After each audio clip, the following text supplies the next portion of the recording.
Hello everyone. My name is Khadijah Lashaun, also known as your Black Guidance Counselor on Instagram and YouTube. I'm here to inspire you to be your higher self, as well as to guide you to any resources that you may need on your journey. Welcome to the Black Creator Podcast. Today's episode is a special segment of my show called Lyft Confessionals. I have been a rideshare driver for over 3 years now for both Lyft and Uber. This segment is an opportunity for you to hear firsthand what it's like being a rideshare driver and to help you understand things from the driver's perspective.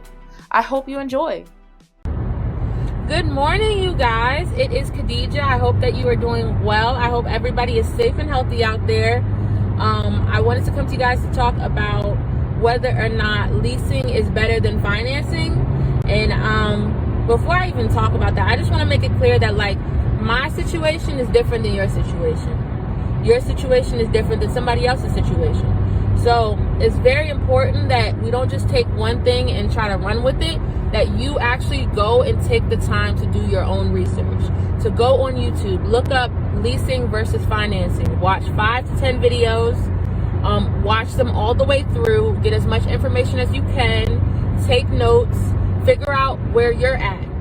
Where does your credit looking like? How much money do you have to put down? How likely is it that they're going to approve you? Do you have collections under your belt? Do you have any repossessions under your belt? It's very important that we talk about credit when we talk about leasing or financing, because credit is imperative to this process. If you have bad credit, they will either want a big ass down payment or very high interest rates. So bad credit equals high interest rates and big down payments, meaning more money out of your pocket over the length of whatever loan that you decide to go with. Now, for the people who say, oh, you should just buy your car, just buy it in full, X, Y, and Z, I did do that. I did that the first time around. For my first car, me and my mom, we purchased the car in full. It was $10,000, okay? $10,000 we put in, and literally within the first year, already I had to shell out $2,000 or $3,000. The next year, another $2,000 or $3,000 to fix things that go along with older cars, especially older American cars. I'm not against Hondas or Toyotas at all. Hondas and Toyotas, they last you, and their maintenance is not out of the wazoo. Now, American cars, you're risking it. You're risking it, because you probably heard many people talk bad about Ford or Chevrolet or I don't know what the other ones are, but yeah, American cars, they come with the risk. So what I will say is that leasing is only if you are trying to get a new car. You can only lease a new car. You cannot lease a used car. So if you're thinking about buying a used car, you need to either finance or pay up front. Those are your only two options. If you want a new car, you can lease or you can finance. Now, financing a new car, it's up there. It's up there. Now, leasing is basically financing for half of the car's worth, and you get it for 3 years. But at the end of 3 years, you have options. You have multiple options, especially if you paid all your car notes on time and you showed that you can pay a car note consistently. Your options at the end of the 3 years are either to purchase the car, so pay whatever's left over. So if the car was valued at $25,000 with all interest fees and everything like that, at the end of the 2 years, the payoff amount should be around $12,500. And what that basically means is that you can finance that remaining amount, or you can pay it off right then and there and keep the car. So leasing provides you the option of getting a new car, having it for 3 years, and basically deciding at the end of the 3 years, do you want to keep the car or you want to get a different one? So before I go into that, there's also a ton of benefits. There's a ton of benefits to leasing a car. For example, with a used car, you would have to purchase what is called an extended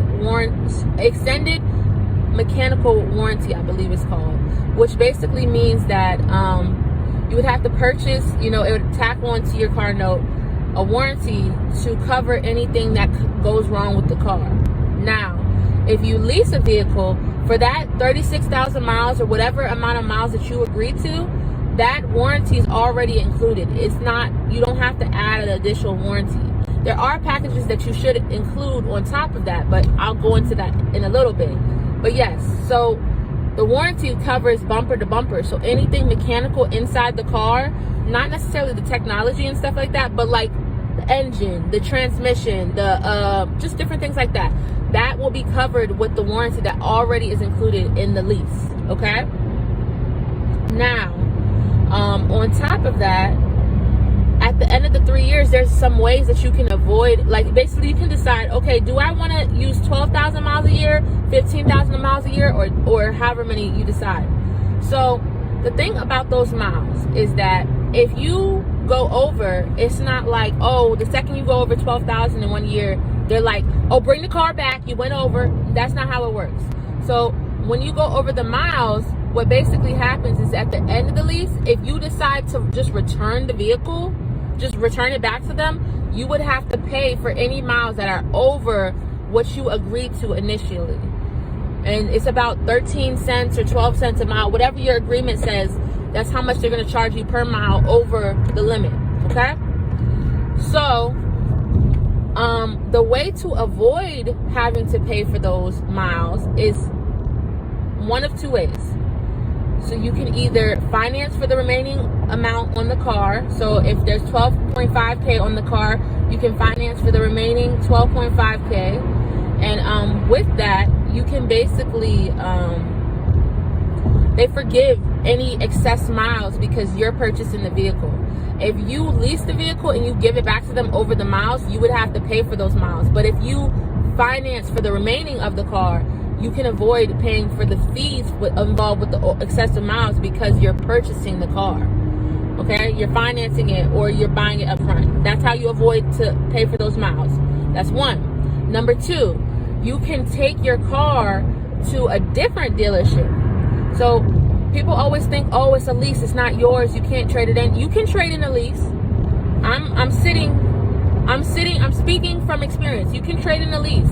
As long as the car is in your possession, you can do what you want with it. You can sell your lease and pay it off. You can sell your car that's leased to you. You can sell it. You can trade it in. You can do whatever you want. So what I did, I basically took my car to a couple of places. You know those places where it's like, oh, we buy cars for cash. We buy cars, any car, any condition, we buy it for cash. I took it to a couple of places. I took it to CarMax. CarMax, they give free car estimates, okay? So I took it to all these places to get an estimate for the car to figure out how much it was worth, okay? And then after that, you basically look at how much it is to pay off the car. So if your payoff amount is $17,000, but the car is valued at $15,000 for your miles and your condition, then that $2,000 would be the difference. So it's called negative equity.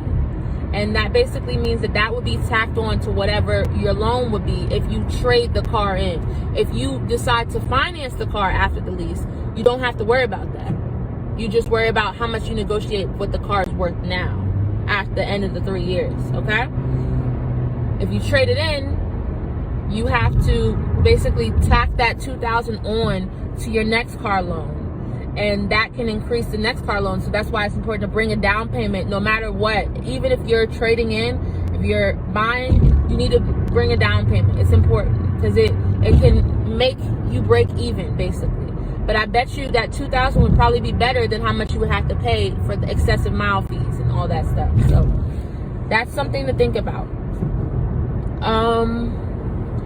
One thing I want you guys to think about too before you purchase or lease is to look at, go to Progressive, go to State Farm, go to all these different insurance companies and get a quote for how much the insurance will be for the vehicle that you're thinking about purchasing.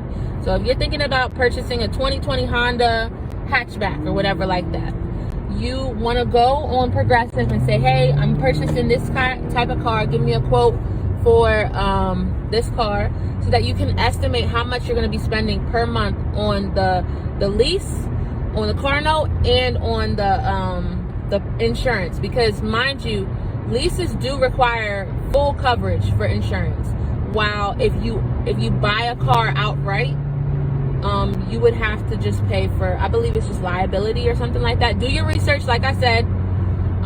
But yeah, so it's do your research. That's really all I can really say to you guys, is to look up everything involved with buying a car. Figure out, is leasing the route for you? Is buying it outright the route for you? Is financing the route for you? Do you want a new car? Do you want a used car? What's your credit looking like?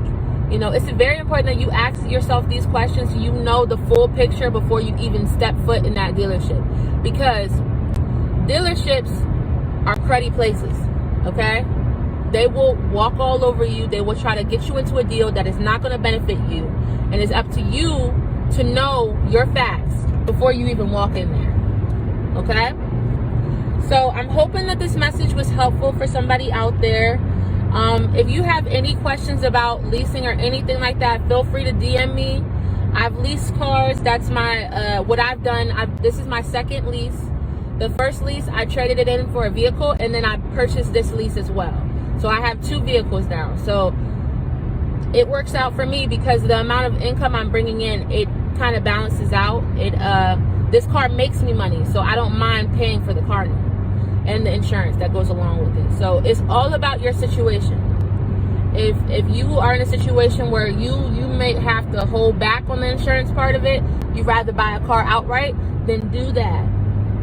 Do whatever benefits you in your situation, okay? And do your research before making any decisions. All right? I hope that this message was helpful.